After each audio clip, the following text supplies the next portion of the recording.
Good health to all from Rexall.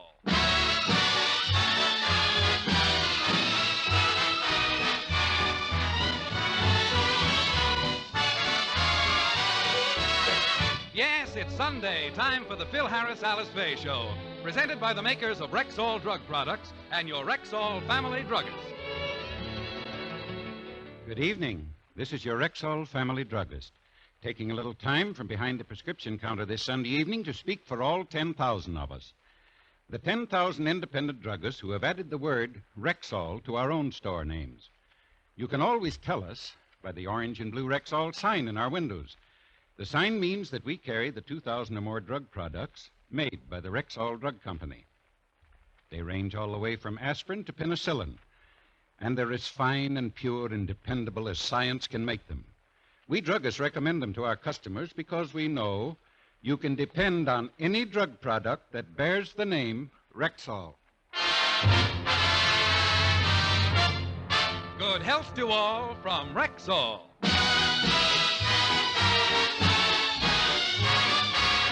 And now your Rexall family druggist brings you the Phil Harris Alice Faye Show, written by Ray Singer and Dick Chevrolet, with Mary Boland, Elliott Lewis, Walter Tetley, Walter Scharf in his music, and starring Alice Faye and Phil Harris.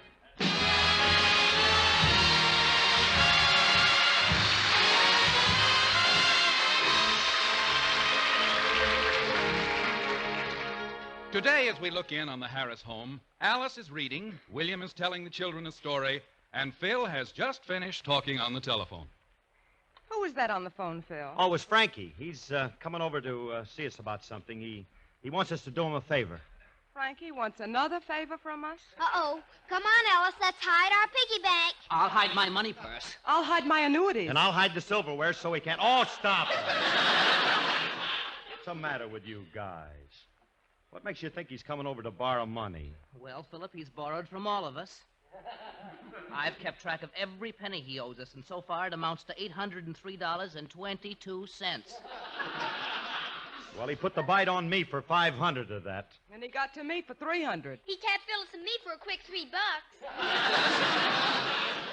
Well, that's only $803. Who loaned him the 22? Willie! Well, you went overboard, didn't you, kid? Gee whiz, you just let it fly like that. Yes, sir, just reckless, aren't you? Let me ask you something. You loaned them all of 22 cents? Well, he got me in a moment of weakness. I'm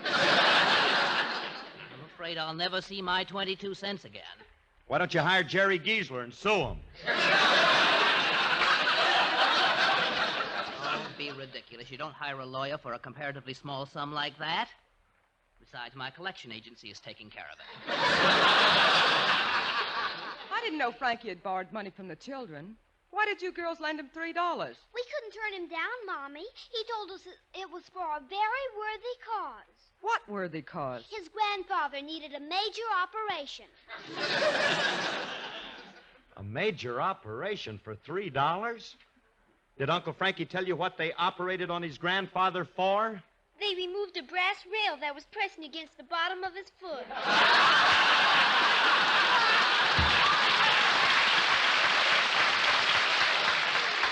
Now, look, Phil, I won't stand for Frankie coming over and borrowing money from the children. I keep telling you he don't want money this time. He just wants us to do him a favor. I wonder what kind of a wild scheme he has now. He comes up with the strangest requests. Oh, he does not. He never asks any... Now, that must be Frankie now. I wish they'd quit picking on Remley. Pretty level-headed guy. I'll say one thing for him. When he asks for something, it makes sense. Oh, hiya, Frankie. Curly, can I rent your wife and 2 kids for 4 hours?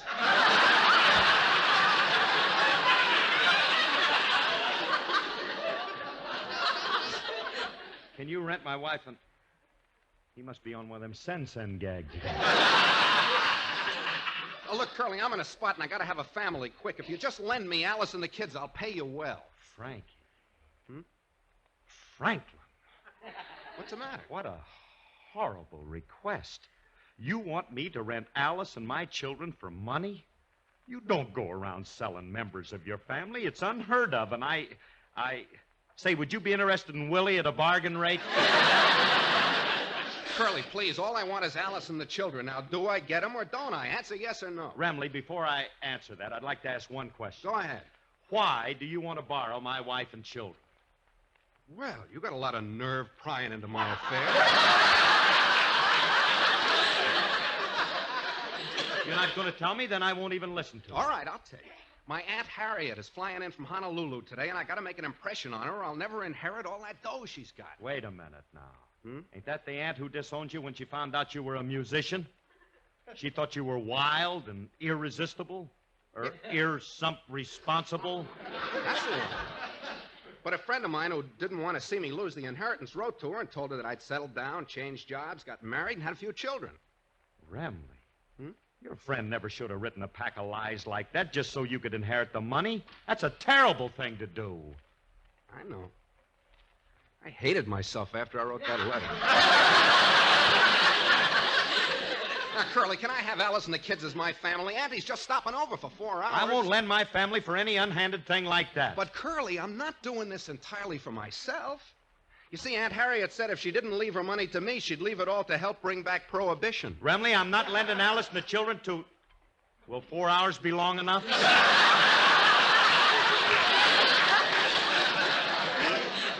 I knew you'd see it my way. My having a family will make Auntie very happy. Come on, let's go in and tell Alice. Okay, but look, Remley, What? you want Alice to consent to this, you'd better not mention anything about being after your aunt's money. But I'm not after her money. I'm merely thinking of Auntie's happiness. The money is only of primary importance.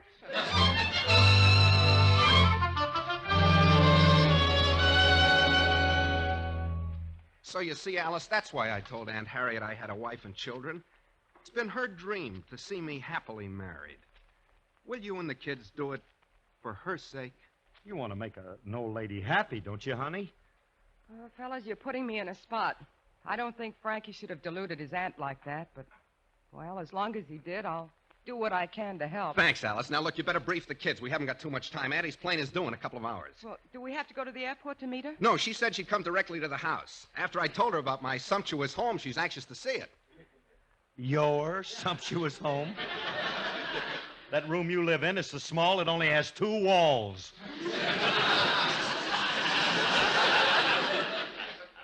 Well, I'll admit it's not much, but it's all I have. Where else could I tell her to come? Say, Frankie, I've got an idea. Why don't you send a radiogram to your aunt's plane and tell her you've moved? Give her this address and tell her this is your home. Alice, that's a wonderful idea. Sending her a radiogram telling her I live here. How'd you ever think of that? Oh, it's nothing, Frankie, nothing. But wait a minute. Do you think she'll get the radiogram in time? Yeah, she ought to. I sent it to her last night.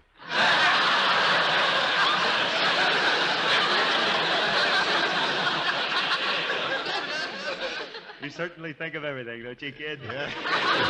Always on my toes. Yeah.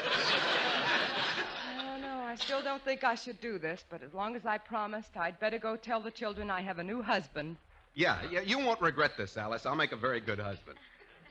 I'll be considerate and tender, and who knows, you might learn to love me, for as the years go by... Wait!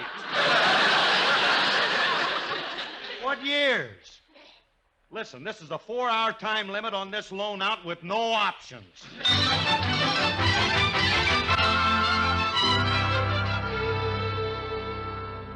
Well, is everybody all set to greet Aunt Harriet? She should be here any minute now. I'm all ready, and I've briefed the children. Good. Kids, you sure you know what to do? Yes, Papa. Papa? Who told you to call me that? I did. I ain't gonna let him call you Daddy.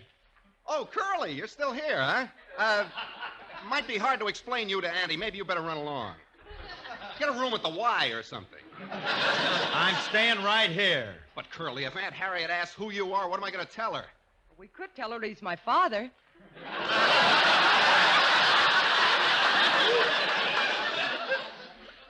Yeah, that ought to work. He looks old enough to Cut it out.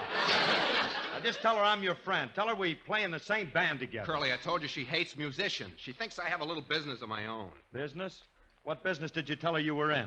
I told her I had a small store. Sort of a... Oh, that must be Auntie now. Come on, we'll all go to the door together. I want her to see my whole family at once. Wonder if Auntie will recognize me. She hasn't seen me since I was 2 years old. In that case, you better let me open the door. Huh? The shock of seeing you growing up might be too much for that old girl. Yeah. Now just stand back and I'll let her in. Well, welcome, Aunt Harriet. My nephew, you're No. even better looking than I pictured you. But wait, Oh, you've grown up to be But- a handsome, curly-headed rascal, haven't you? But I'm not... Yeah, I guess I have at that.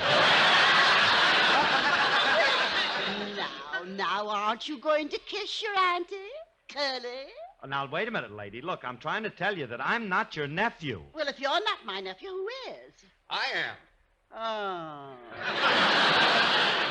What do you mean, oh? You're not disappointed, are you? Oh, well, I got used to olives. I guess I can get used to anything.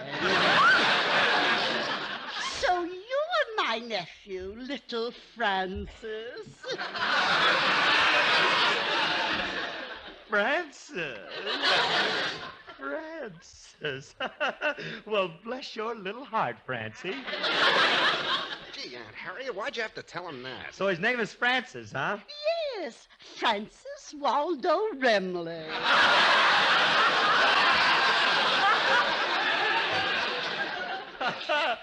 Waldo.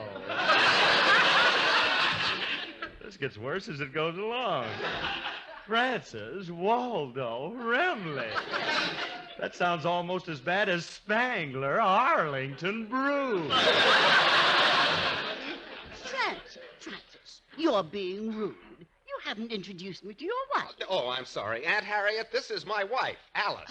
How do you do, my dear? Oh, hello, Aunt Harriet. I'm very happy to know you. Why, you're very attractive, Alice. How come a pretty girl like you married Francis? Well, there was a shortage during the war, and I had to take what I could get. Thanks a lot, dear. Don't stand in the doorway, Aunt Harriet. Come on in. Auntie, I'd like you to meet my children. This is Phyllis, and this is little Alice. Oh, what adorable darlings. How are you, children? We're fine, thank you. We're all right, but, Aunt Harriet, Yes, child? what time do you explode? What makes you think I'm going to explode? Papa said you were loaded.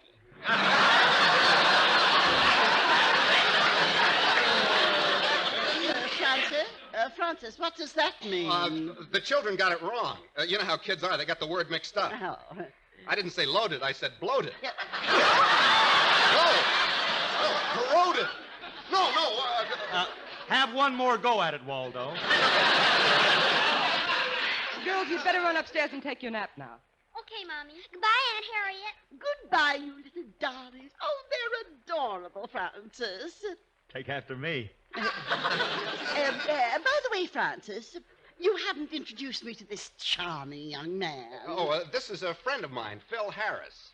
Oh, this is the man that you wrote me about. Oh, he told you about me, huh? Oh, yes. He said you're the man who does a radio program for the company he owns.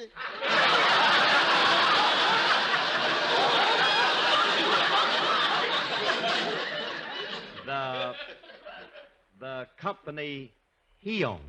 Yes. You work for the Remley Drug Company, don't you? The Remley Drug Company? Yes, I think his slogan is so clever. You can depend on any product that bears the name Remley. No, that's Rexall. Rexall? I changed the name, Auntie. It was too ostentatious having my name on all the stores. You know how modest I am. Yes, you were always unassuming, even as a child. Yes. Say, Auntie, did Waldo tell you about his 10,000 independent druggists? Oh, yes, but you have the figures wrong, Mr. Harris. It's not 10,000. It's 400,000. Isn't it, Francis? Well, it was. But I couldn't give all those druggists my personal attention, so I sold a few 100,000. Oh, well, you still make 50,000 drug products, don't you, Francis? Wait a minute now. There are only 2,000 Rexall drug products. Curly's right, Auntie. I had to cut them down. I couldn't find enough diseases to go around. Oh, I'm so happy to see you successful and married to such a charming, beautiful girl. Ah, shucks, Aunt Harriet. Do you know, my dear, I have a feeling I've seen you someplace before.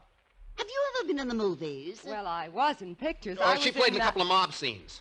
It never amounted to much. You couldn't have seen her. What type of picture were you in, dear? What did you do? Well, I was a singer. Yeah, she used to sing in animated cartoons for Walt Disney. Oh. She was the voice of Clara Cluck, weren't you, dear? Buck, buck, buck, buck, buck, buck, buck, buck, buck, buck, buck, buck, buck. Oh, how clever. Would you do me a favor? Would you mind singing something for me, Clara? Alice? Well, I'd like to, but I'm not prepared. I haven't had my feed yet. Honey, if Auntie wants you to sing, sing. Frankie, I can't sing like that. I'm no chicken. Never mind your age.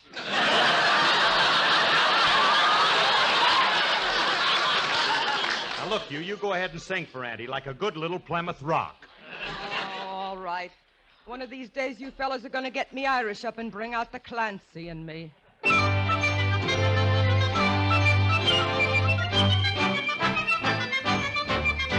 Now, Clancy was a peaceful man, if you know what I mean. The cops picked up the pieces after Clancy left the scene. He never looked for trouble, that's a fact you can assume.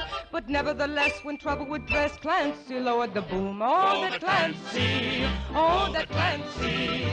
Whenever they got his Irish up, Clancy lowered the boom, boom, boom, boom, boom, boom, boom, boom. Now, O'Leary was a fighting man. They all knew he was tough. He strutted round the neighborhood, a-shooting off his guff. He picked a fight with Clancy, then and there he sealed his doom. Before you could shout, "O'Leary, look out!" Clancy lowered the boom. Oh, that Clancy, oh, that Clancy. Whenever they got his Irish up, Clancy lowered the boom, boom, boom, boom, boom, boom, boom, boom. Now, Mulrooney walked into the bar and ordered up a round. He left his drink to telephone, and Clancy drank it down. Mulrooney said, "Who drunk me drink? I'll lay him in his tomb." Before you could pat the top of your hat, Clancy lowered the boom. Oh, the Clancy, oh, the Clancy. Whenever they got his Irish up, Clancy lowered the boom, boom, boom, boom, boom, boom, boom, boom. Now the neighbors all turned out for care to grade his wedding night. McDougal said, "Let's have some fun. I think I'll start a fight."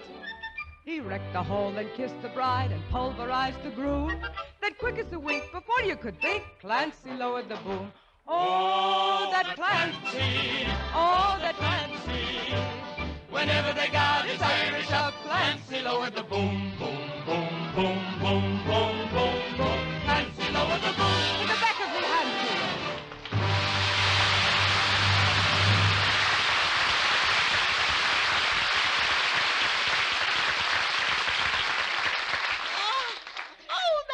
Wonderful, my dear. Francis, I think you should reward Alice with a kiss. A kiss? Oh, Auntie, Francis is very bashful. You see, he doesn't like to kiss Alice in front of me. Do you, Francis? Oh, I don't mind. Pluck her up, honey. I'll... Cut! Auntie, look, Auntie, it's getting late now. I better drive you to the airport so you don't miss your plane. Oh, I couldn't think of leaving until I see my grandnephew. Francis, what time does your son come home from school? Well, he won't be home until... Son? Did I write to you about my son? Why, of course. Don't you remember? Why, you told me all about little Clyde. Clyde? Of course. Why, surely you haven't forgotten your little boy, Clyde. Clyde Crail Remley? Oh, Clyde. Of course, little C.C. Yeah. I haven't seen him around today. Alice, have you seen Clyde lately? No, I haven't. Phil, didn't you take him out for a walk last night? Yeah, but he couldn't have gotten away. I had the leash on him. Leash? Oh, well, don't pay any attention to Curly. He's always kidding. Somebody once told him he's a comedian. Clyde is away at school. He won't be home until the Christmas vacation. I just can't leave until I've seen him. I know. I'll cancel my plans and stay over with you and Alice. You're gonna stay here? Till Christmas?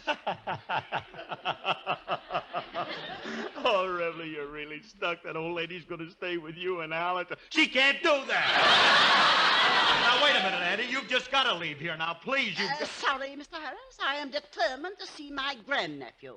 I'm staying until Clyde gets home. But I tell you, Remley, may I see you outside alone, please? Yeah, sure, Curly. Excuse me, Auntie. I'll be right back. Is something bothering you, Curly? Look, Francie, you got to get your aunt out of here. Oh, please, Curly, give me a little more time. All I got to do is get some kid to pose as my son, and she'll leave happy. Sure, yeah. Frankie, what? Where are you going to get a kid to pose as your son? We can't find any kid who'd be willing to come in here. Mr. Harris, I brought in the groceries. Well, little Clyde has come home. My son, my son. What do you mean, Clyde? What are you guys talking about? Stop yapping and climb upon my knees, sonny boy. Stop dragging me up on your lap or I'll kick you right in the shins. Shame on you, Clyde. Talking to your poor old father like that. Don't tell me how to talk to... What was that last crack?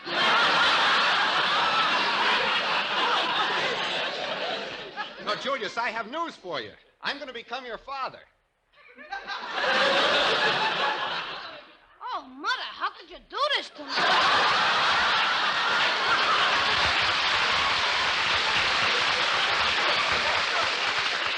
No, look, kid, I'm not actually going to be your father. I just want you to pretend you're my son for a few hours. Miss Faye will be your mother, and if you do it, it'll make my old aunt happy.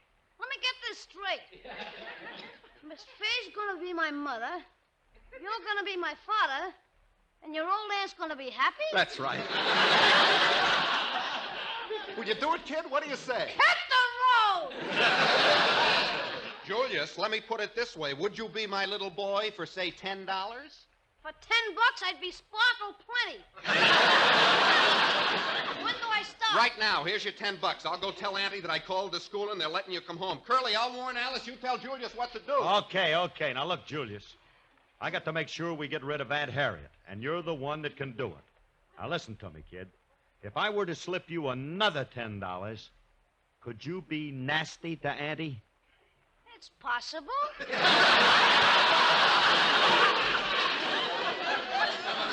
course, for $20, I could be obnoxious. And for $25, I could be positively revolting.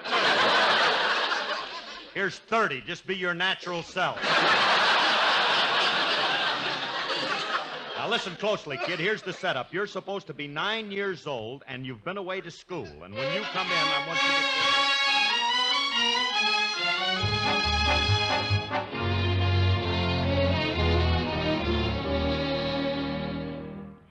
Francis, what time do you expect little Clyde home? Curly went to pick him up. They should be here any minute now. We're all ready and waiting for little Clyde. Right on cue. Come in. Well, I got him, Frankie. Here he is. Little Clyde. Oh, isn't he cute? Such an adorable youngster. But, isn't he rather tall for a 9-year-old? Yes, he's big for his age. Oh, Clyde, I'm so glad to see you. Well, aren't you going to greet me? Come, dear. Say something to your old auntie. Goo.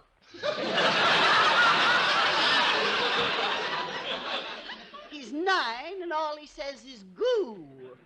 He's stupid for his age, too. Well, don't stand there, Clyde. Come over here and give your auntie a great big kiss. I don't want it. Oh, I forgot. Of course, you just came home. Go over and kiss your father first. I don't want it. Well, then, go over and kiss your mother. Now you're talking. I go right over. Stand back!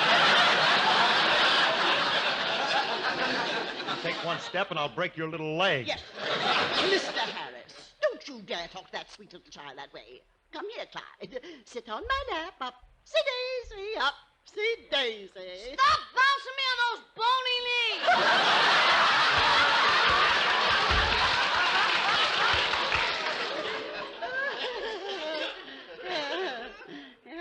sense of humor, Francis. He's just like you when you were a child. He resembles you in many ways. He doesn't look at all like Alice. Thank you, Aunt Harriet. No, he's the image of his father. He looks just like you, Francis. If she wasn't an old lady, I'd punch her right in the nose. Now, Clyde, that's no way to talk to your aunt. You apologize this minute. Nonsense, Alice. The boy has spirit, and I like him for it. He's a real Remley. Can't she say anything without insulting me? I'm glad you like Clyde, because when you leave me your money, it will eventually go to Clyde. Why, eventually, Francis. You know, I've been thinking, with all the money you make in your drugstores, you won't need any of mine. So I'm going to change my will and leave everything to little Clyde. But, Aunt Harriet, you can't do that. I've made up my mind, Francis. Well, I'd better get going or I'll miss my plane. Yeah, but supposing something goes wrong and I lose all my drugstores, where'll I get money? Well, in that case, you'll just have to wait until Clyde blows up. Blows up? Yes. He's the one who's loaded now.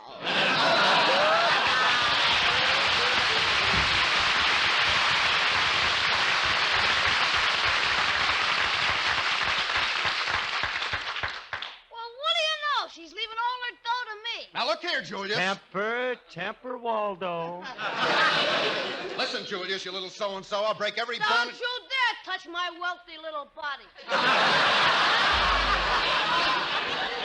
But that dough belongs to me. I'm supposed to get it. Don't worry, I'll take care of you, Pops. You will, kid? Sure, after I die, I'll leave what's left to you. When I'm older, I'll die before you do. You'll outlive me and... Outlive me? Remley, get away from my gun case.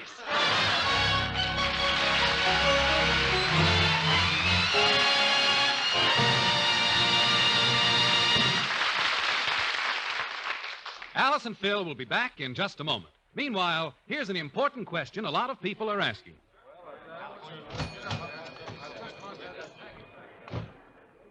Honestly, Jane, with all the different brands of drug products there are, how can a person ever decide which to buy? Why don't we ask this druggist here? Pardon me, but I'd like to know if you recommend any particular brand of drug products. Why, yes, ma'am, I do. Rexall. Is there any particular reason? Yes, ma'am, there are dozens of reasons, but here's just one example. Do you know, for instance, that every raw material used in a Rexall product has a case history? A case history? Yes.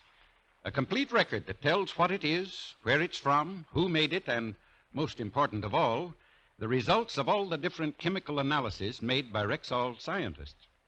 Now, that's just an example, of course, but we Rexall druggists know that the 2,000 or more drug products made by the Rexall Drug Company get the same scientific care in testing every step of the way until they reach our stores. And because we know this, we've put the orange and blue Rexall sign in our windows. The sign means that ours are the only stores where you can get these Rexall products. And in every one of these stores, there's an independent family druggist who will tell you you can depend on any drug product that bears the name Rexall. Good health to all from Rexall.